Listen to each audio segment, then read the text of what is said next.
ఉమ్మడి రాష్ట్రంలో కంటే కూడా గత 10 సంవత్సరాలలో ఈ దుర్మార్గాలు విపరీతంగా పెరిగిపోయినాయి. అధికారాన్ని అడ్డం పెట్టుకొని అడ్డగోలుగా ఇట్లాంటివి ఆక్రమించుకున్నారు. నేను నిన్న ఖమ్మంలో తిరుగుతుంటే ఎవరున్నా అక్కడున్న మాజీ మంత్రి ఆక్రమించుకొని మొత్తం కాలువలే ఆక్రమించుకున్నాడు.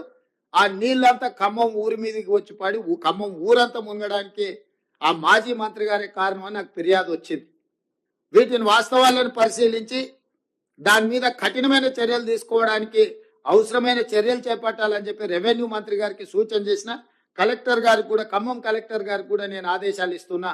దాని రిలేటెడ్ ఇష్యూస్ ఏమున్నా అవి హైకోర్టులో ఉన్నాయా, లోయర్ కోర్టులో ఉన్నాయా, ఇతర శాఖల దగ్గర ఏమైనా మేనేజ్మెంట్ జరిగిందా, ఆ కబ్జాలకు సహకరించిన అధికారుల మీద చర్యలు తీసుకోవడానికి అవసరమైన చర్యలు తీసుకోవాలి.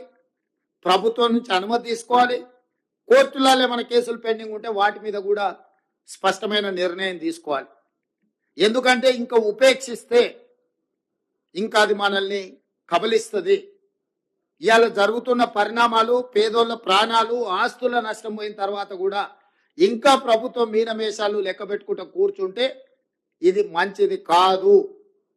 కాబట్టి నేను స్పష్టంగా మీడియా మిత్రుల ద్వారా తెలంగాణ రాష్ట్రంలో ఉండే అందరు అధికారులకు నేను ఆదేశాలు ఇస్తున్నా. ముఖ్యంగా చెరువులను ఆక్రమించుకున్న ఎంతటి వారున్నా తొలగించాల్సిందే. దీనికి మొదట నివేదికలు తయారు చేయండి. హడావిడి చేయడం వల్ల ప్రయోజనం లేదు. పకడ్బందీగా నివేదికలు తయారు చేసి ఆక్రమణలు గుర్తించి అవసరమైతే కోర్టు నుంచి అనుమతి తీసుకుందాం. ఈ ఆక్రమణలు తొలగించడానికి విధి విధానాలు పాటించుకుంటూనే పక్కాగా చర్యలు తీసుకుందాము. ప్రభుత్వం ఇది ఒక ప్రత్యేక కార్యాచరణ కింద తీసుకుంటుంది. ఈ ప్రభుత్వం ప్రాధాన్యతతో కూడుకున్న పనులలో చెరువుల యొక్క ఆక్రమణలను, నాలాల ఆక్రమణలను తొలగించేది చాలా అత్యంత ప్రాధాన్యతతో కూడిన కార్యక్రమంగా తీసుకుంటాం. మేము రకరకాలుగా స్పందిస్తున్నారు నాయకులు.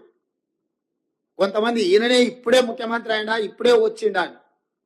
అవునాయన, నేను ఇప్పుడే ముఖ్యమంత్రి అయినా, ఇప్పుడే అధికారం వచ్చింది, అధికారం పేద ప్రజలకు ఉపయోగిస్తున్నాను. నేను ఇన్నాళ్ళు మీ చేతుల అధికారం ఉండి మీరు ఆ ప్రభుత్వంలో మీరు మంత్రిగా పనిచేశారు.